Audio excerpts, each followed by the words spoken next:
ahorra tiempo y recursos en el diseño final, mejora la planificación de obras, facilita la estimación de costos preliminares, apoya a tomar decisiones tempranas en los proyectos. Y algunas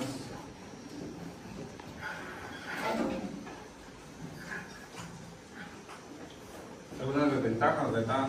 Siempre tenemos antes del perfeccionamiento, lo que es los cálculos son aproximados, no son definitivos, depende mucho de otros datos previos o suposiciones, no considera todos los detalles técnicos, materiales, condiciones ya reales del proyecto, puede generar errores si se malinterpretan los resultados del diseño final. Tenemos también lo que, ¿para qué nos sirve, verdad? Para evaluar si un proyecto es viable desde el punto de vista hidráulico. También para definir dimensiones aproximadas de obras, como lo es presas, canales, vertederos, tuberías de conducción, y para realizar estudios de factibilidad.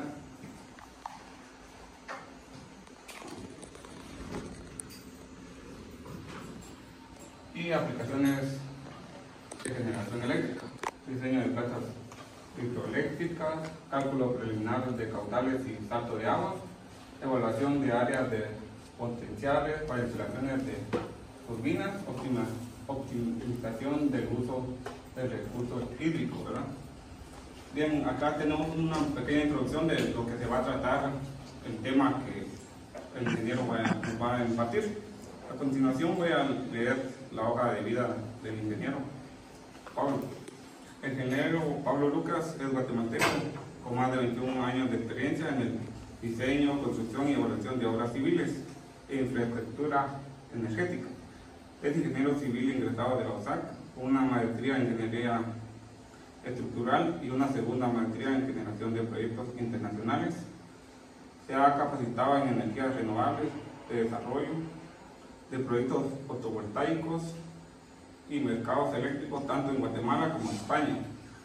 A lo largo de su carrera ha participado en proyectos de gran escala como plantas hidroeléctricas de 84 megavatios y proyectos solares de 5 megavatios, desempeñando como gerente de operaciones de diseñador estructural, evaluador técnico y docente universitario de la SAC y la URL. Actualmente lidera operaciones y desarrollo de proyectos de energía en la empresa de desarrollo, construcción, operación y mantenimiento de proyectos renovables, aplicando su experiencia técnica en generación y transmisión eléctrica. Bueno, a continuación le voy a dejar la palabra al ingeniero para que nos explique un poco acerca del taller o del tema de funcionamiento de obras hidráulicas. Le dejo la palabra al ingeniero. Muchas gracias, Lester. Muy amable. Y no esperaba la introducción que hizo, pero su presentación creo que abarca bastante sobre lo que implica hacer un prediseño no de una obra hidráulica, sino de cualquier obra. La presentación y lo que yo, pues, el día de hoy voy a intentar transmitirles es una aplicación práctica de lo que en realidad pues, nosotros aprendemos en la universidad y pues, tiene un valor ya en el ámbito laboral. Voy a compartir mi pantalla.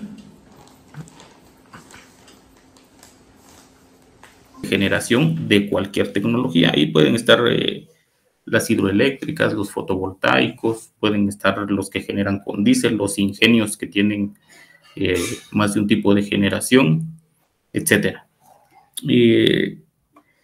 Tenemos los transportistas de energía eléctrica. Aquí tengo que acotar que los que generan energía no pueden ser transportistas de energía porque se estaría convirtiendo eso en un monopolio. Entonces, los dueños de las líneas de transmisión son diferentes a los dueños de las plantas generadoras. Eso es importante que se los transmita. Y luego tenemos los distribuidores, que son las empresas distribuidoras como de OXA, de ORSA, EXA y las empresas municipales.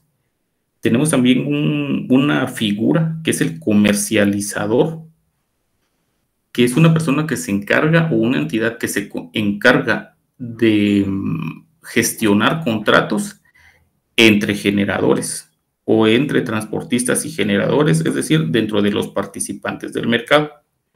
También tenemos a los grandes usuarios, que son empresas o comercios que tienen una demanda igual o mayor a 100 kilowatts. Por ejemplo, si alguien tiene una planta de producción pues de lo que sea, puede solicitar ante el mercado ser un gran usuario y hacer un contrato directamente con un generador y no comprar su energía al precio al que la vende un distribuidor.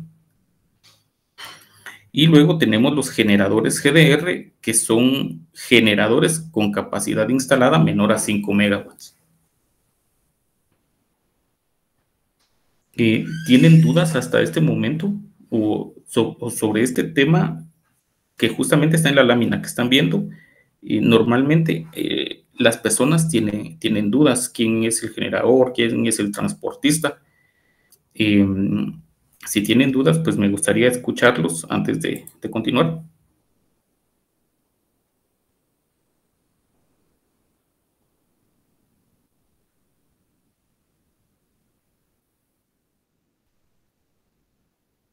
Muy bien. Les voy a poner un ejemplo así rápido para, digamos, para clarificar esto mejor. Un generador es, por ejemplo, el INDE.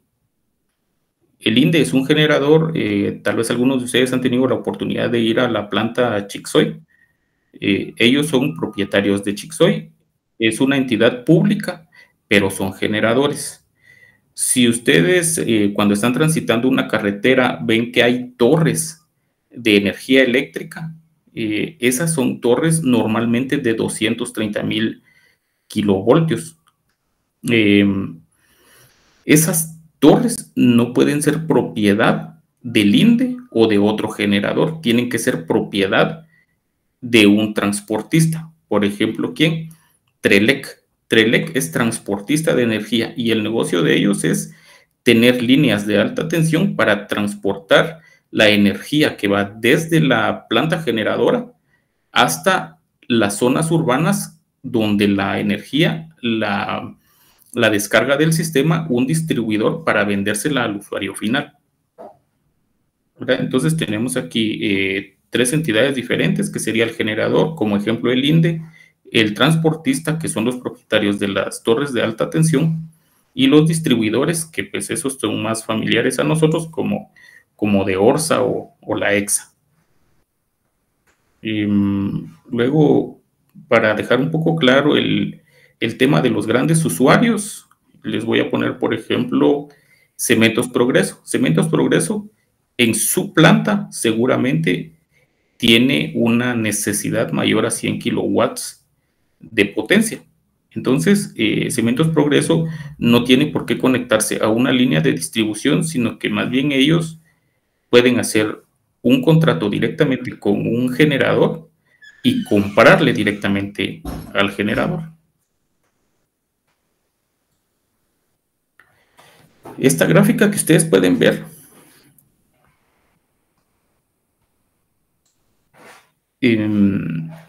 muchas personas tienen la siguiente duda, y es cuando ven una planta de generación, preguntan: ¿y a qué sector de la población o a qué ciudad o a qué población esa planta le está dando energía? El sistema nacional en Guatemala no funciona de esa manera.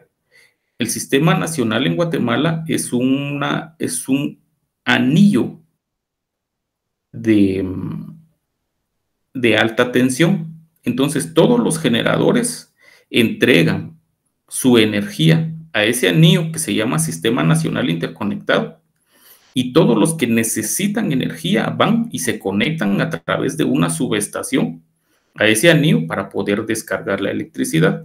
Entonces, si tenemos en Guatemala 10 plantas de cualquier tecnología, todos están entregando su energía a ese anillo de generación que se llama Sistema Nacional Interconectado.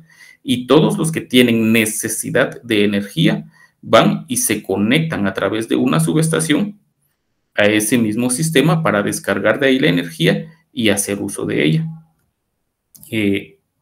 Vamos a ver.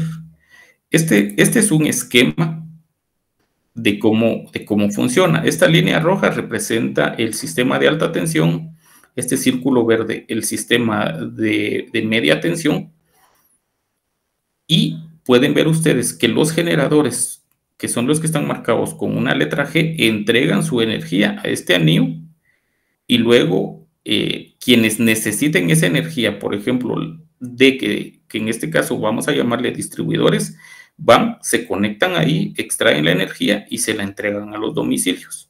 Aquí se simboliza un gran usuario, que es, por ejemplo, una industria, descarga la energía y hace uso de ella.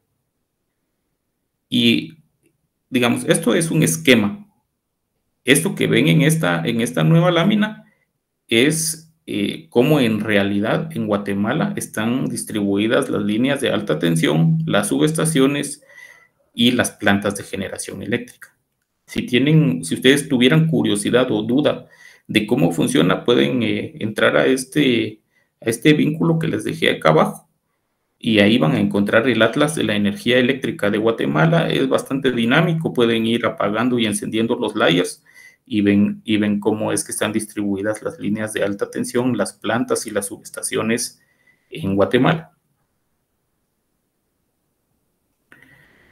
Ahora sí vamos a hablar ya un poquito de plantas hidroeléctricas. No sé si tienen dudas hasta el momento.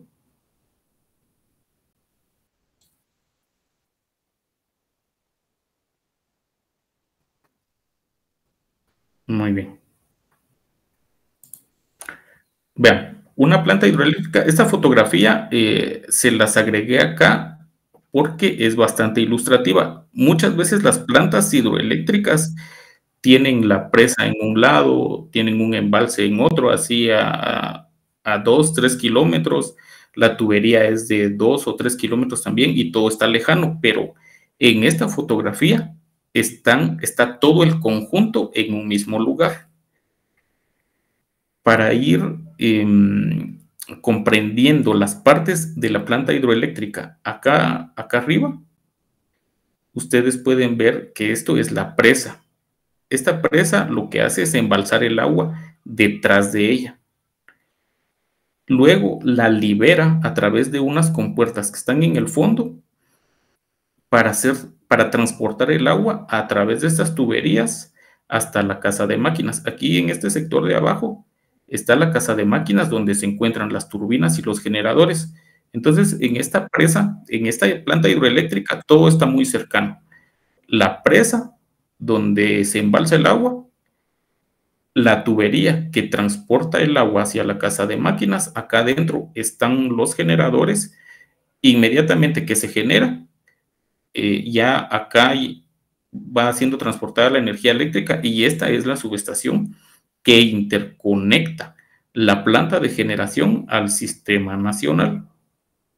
Si tienen algún comentario o alguna duda en este punto, es bueno que lo hagan, porque esta es una imagen bastante gráfica de cómo funciona una planta hidroeléctrica.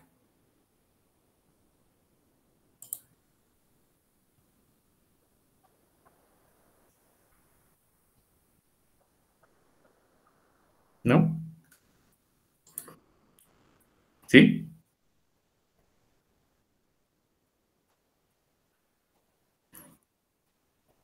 Sí.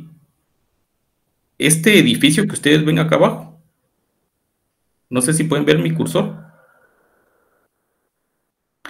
Esa es la casa de máquinas. Entonces, el agua es transportada a través de este tubo o de estos tubos. Cada uno de estos tubos llega hacia una turbina, hace girar esa turbina y sobre esa turbina estaba acoplado un generador, que es como veíamos en esta primera imagen de acá. Entonces el agua llega hasta las turbinas. Esta es una turbina tipo Pelton. Lanza un chorro de agua para hacer girar la turbina y acá dentro de esta caja lo que hay es un generador. El generador en la parte de adentro se ve como este que está en esta figura. Acá pues está el estator y el rotor acoplados, pero acá se ve solamente el rotor, que es como una bobina o como un alternador. Si alguno de ustedes alguna vez ha visto desarmado o ha desarmado un alternador, pues es justamente esto, y un generador de energía eléctrica para cualquier tamaño sigue siendo un alternador, pero gigantesco. Entonces, esto que es un conjunto de turbina con generador, pues es lo mismo que hay dentro de este edificio. En este caso, dentro de ese edificio, pues hay 6 generadores, uno por cada tubería. Y luego acá en la parte de abajo, que seguramente eso pues está sumergido y no se ve, están los desfogues. Después de que genera la energía, sale a través de unos canales que devuelve el agua al cauce donde originalmente transcurría el flujo de agua. No sé si eso le aclara la duda al compañero o compañera. Ajá.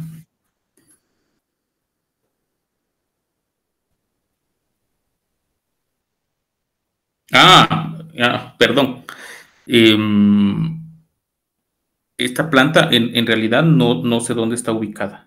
Esta es una imagen que yo pues encontré en internet y la pegué acá porque me pareció muy ilustrativa, pero esta planta no sé dónde está ubicada.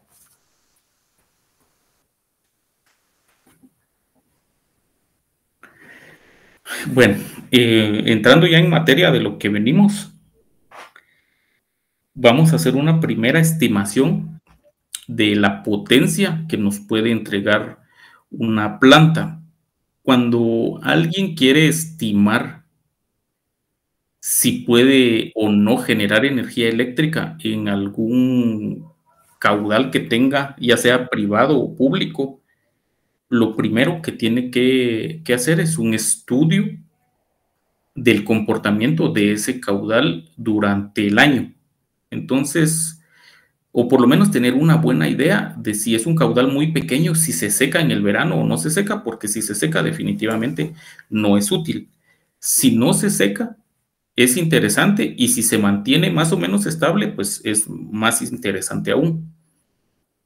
Lo que es primordial es saber cómo se comporta al menos durante los meses de marzo a la mitad de mayo para conocer cuál es el caudal probable de generación mínimo que vamos a tener. Em, ¿Saben ustedes, tienen idea de cómo estimar ese caudal? Si es un caudal pequeño, digamos. ¿Alguno que quiera hacer el comentario?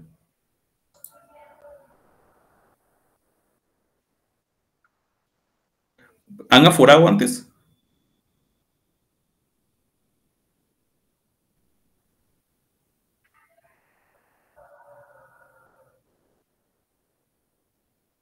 No alcanzo a escuchar.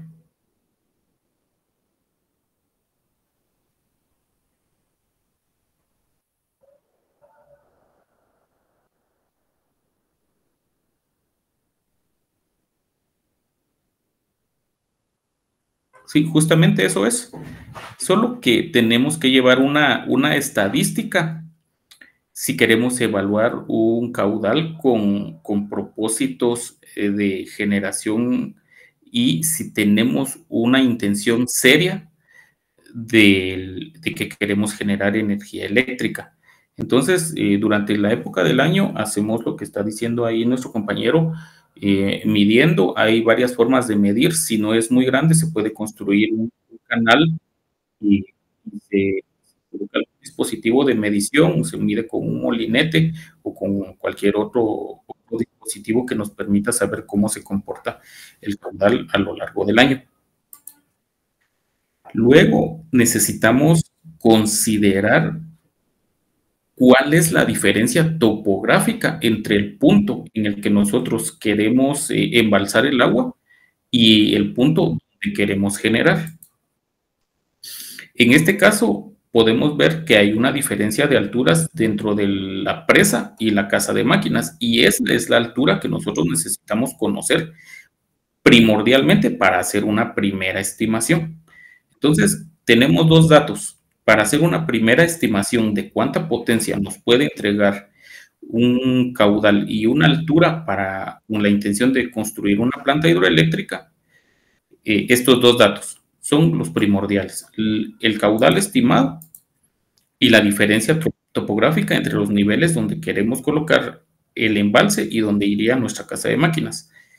Además, las plantas hidroeléctricas, bueno, cualquier sistema mecánico o electromecánico va a tener alguna ineficiencia. Entonces, estimamos que va a tener una ineficiencia del 10% y vamos a tener aquí un factor de reducción del 90%, donde ya pues incluimos que tenemos una reducción del 10% de capacidad. ¿Cómo calculamos originalmente esa potencia? Les resalto esta fórmula, que quiere decir caudal por altura por este punto 90 por la gravedad dividido 1000. Si tenemos 3 metros cúbicos, 330 metros de caída, y este factor de punto 90 que ya les acabo de resumir de dónde viene, tenemos que tendríamos una potencia estimada, una primera estimación de esa planta de 8.73 megawatts.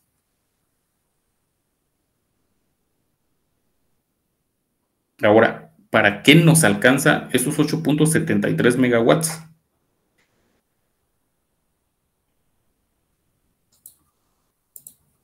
Más o menos, eso es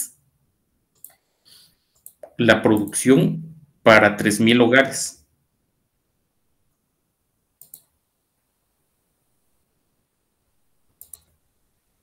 ¿Sí? Entonces, con estos datos, si nosotros llegamos a un sitio donde nuestro caudal medio anual es de alrededor de 3 metros por segundo, 3 metros cúbicos por segundo, y tenemos una diferencia de alturas de entre 300 y 300 metros, sabemos que ahí podríamos atender una población de unos 3,000 hogares, ¿verdad? En el sector de las Verapaces, pues hay muchos ríos o quebradas que tienen esta cantidad de agua, y la topografía también pues tiene diferencias de niveles importantes que pueden aportar una cantidad de potencia de este tamaño al sistema.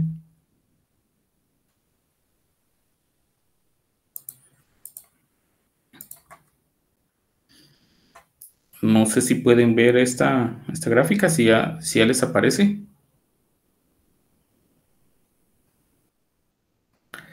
Luego tenemos esa primera estimación que acabamos de hacer. Es cuando alguien nos dice, mire, puede venir a evaluar mi proyecto. Nosotros llegamos con un GPS, vemos el punto más alto, el punto más bajo. Normalmente las personas, o ya previamente se ha hecho una estimación del caudal, y entonces ya se puede hacer un primer cálculo de la potencia que podría darnos ese sector. Ahora, tenemos que hacer una segunda estimación, ya considerando la longitud de tubería que hay dentro del punto de embalse y el punto de generación. Entonces regresamos a esta gráfica. Y en este caso, ¿cuánto estiman ustedes que es la distancia de tubería dentro del punto de embalse y el punto de generación? ¿Alguien que tenga una idea de cuánto mide un tubo de esos en longitud?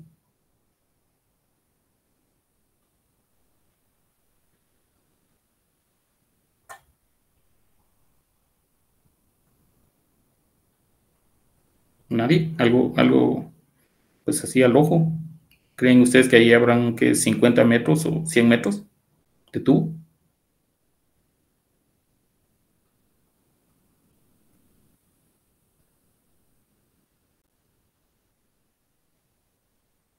Bueno, yo pues pienso que ahí hay 100 metros. Entonces, esta es una primera estimación. La segunda estimación tiene que tener en cuenta la longitud del tubo entre la presa y la planta. ¿Por qué motivo? Porque si el tubo es muy reducido, entonces la cantidad de fricción y pérdida de presión es muy alta. En esta tabla que ustedes ven acá al lado derecho, se pueden dar cuenta que para 3 metros cúbicos por segundo, si tenemos una tubería con diámetro de 20 centímetros, estaríamos perdiendo el 95% de presión, ¿verdad? Entonces, si tenemos pues un caudal, pero pretendemos colocar una tubería demasiado reducida, nuestra potencia de salida va a ser muy baja porque hemos perdido en la salida ya el 95% de presión. Entonces, en esta tabla pueden darse cuenta ustedes en esta columna que dice D, en la medida que va aumentando el diámetro de la tubería, el porcentaje de presión que se pierde va disminuyendo. Entonces, acá se pueden dar cuenta ustedes que ya con un tubo de 50 centímetros de diámetro, estamos perdiendo aproximadamente el 1%, lo cual ya no es demasiado significativo. ¿Sí? Entonces, esto es bien importante. ¿Por qué? Porque regresamos nuevamente a esta imagen y ustedes pues pueden ver acá que el diámetro de la tubería es considerable. ¿Por qué?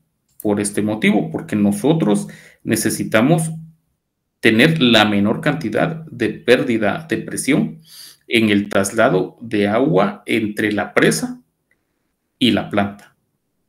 Esa es una de las condiciones para hacer un primer diseño, y luego tenemos también que el agua dentro de la tubería no puede superar los 3 metros por segundo. ¿Por qué? Porque el flujo de agua se convierte en un flujo turbulento. Entonces acá yo les remarqué esto porque con 1 metro de diámetro en la tubería todavía tenemos 3.8 metros por segundo de velocidad en el tubo, y eso pues es un flujo turbulento, lo cual no ayuda para la generación. Tiene que ser un flujo laminar que se consigue a una velocidad más baja de 3 metros por segundo. Entonces, si bien es cierto que en la medida que hemos ido aumentando el diámetro de la tubería, la cantidad de pérdida de presión también va disminuyendo, pero hasta el momento en que la tubería llega a un diámetro de 1.20 metros, hemos alcanzado una velocidad más baja de 3 metros por segundo, lo cual ya es apto para poder generar con un flujo laminar. Ya no es un flujo turbulento que va fluyendo en la tubería sin ningún control. ¿Sí? ¿Tienen dudas respecto a esta segunda estimación?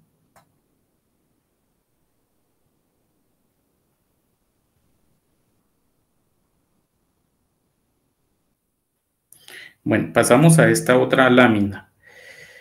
Miren, las turbinas de generación hay de varios tipos y están clasificadas o su uso se clasifica en función de su eficiencia. Entonces, si ustedes escuchan una turbina tipo Pelton, es esta de acá. Esta es una turbina tipo Pelton, que es esta que está dibujada acá arriba. Y creo que es la más común que todos se imaginan cuando les dicen turbina de planta hidroeléctrica, pues se imaginan esta.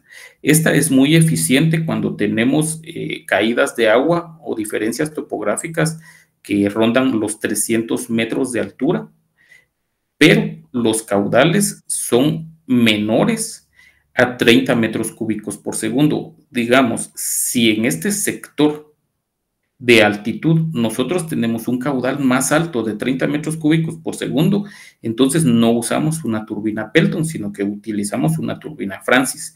Y en la medida que el caudal va aumentando y la altitud va disminuyendo, entonces la turbina tipo Francis se va convirtiendo en una turbina que deja de ser eficiente y empieza a ser más eficiente esta turbina que es la tipo Kaplan. Entonces, cuando nosotros hacemos nuestras estimaciones de plantas hidráulicas, tenemos que considerar también la combinación de caudal y altura para ir seleccionando el tipo de turbina que vamos a utilizar. Entonces, hasta este momento tendríamos que ya hemos seleccionado el diámetro de la tubería, que es de 1.20 metros, en función de los datos estos que nosotros pues colocamos acá, que tenemos un caudal de 3 metros cúbicos por segundo y una altura de 330 metros, ya seleccionamos el diámetro de la tubería, que sería de 1.20 metros, y